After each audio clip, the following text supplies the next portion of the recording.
Yeah, well, I mean, I think it's fantastic having hundreds of string sounds that you can.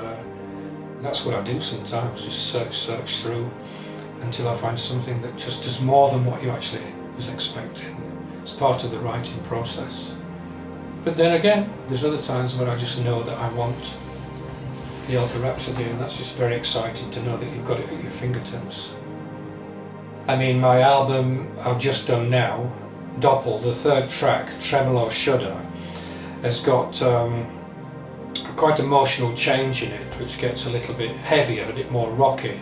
And I reached for the Elka Rhapsody because it just cuts through.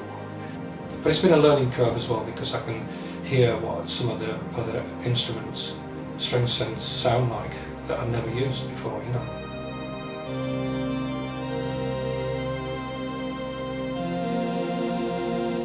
It was more like experimental stuff that we were doing at the time, which became more onto the first Ultravox album, say like Dangerous Rhythm. And it was like, right, let's get a string machine in then, you know, let's get, you know, you're the keyboard player. So in came this one called Selena, because I was just potluck really.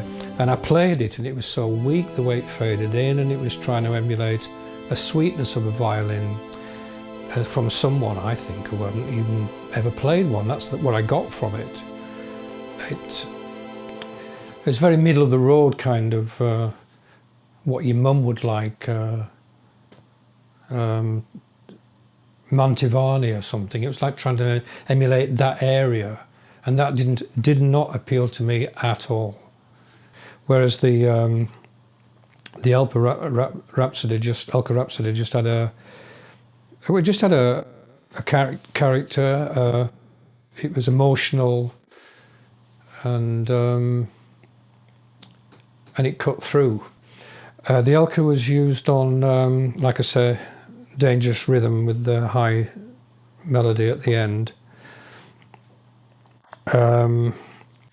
It was used in, like I say, on Artificial Life quite a lot, for the intro atmosphere, and also playing high melody over the top.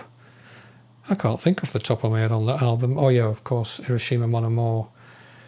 But then once we moved into, you know, later on with Systems of Romance, it was A Quiet Man. There was a big part in that. But it just did the thing.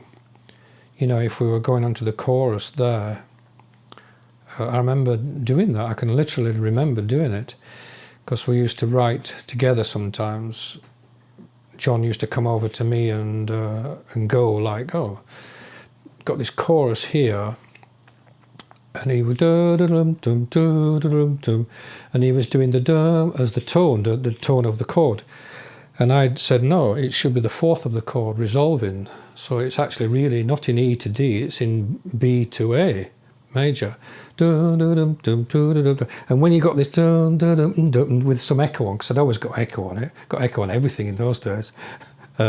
Space echo, you know, couldn't touch anything without echo on it. And so we went and it was like, yes please, because, and they diet man, you know, and he's singing along to it, you know, and it just fitted really good. Of course, when you did it sounded like Kraftwerk, but not totally, but it was in that area. For me, it was always just in that 1940s Europe, you know, the depth of Germany, you know, of Europe. That's where I got most of my inspiration from when I was at music college. You know, just listening to Schoenberg and Albenberg and Bartok. Just loved that feeling, very emotional and lost. I mean, I was still using the Elka Rhapsody right up until 1981, really, because I mean, I remember doing the Rage in Eden album, and I was writing a piece of music called The Ascent, which was finishing off the album. I mean, the guys were in the studio with people turning up, you know, like from Cannes, already with the champagne out, and me and Connie are still finishing this track, you know, this instrumental bit. Oh, it's only the instrumental bit, it's not important, no joking.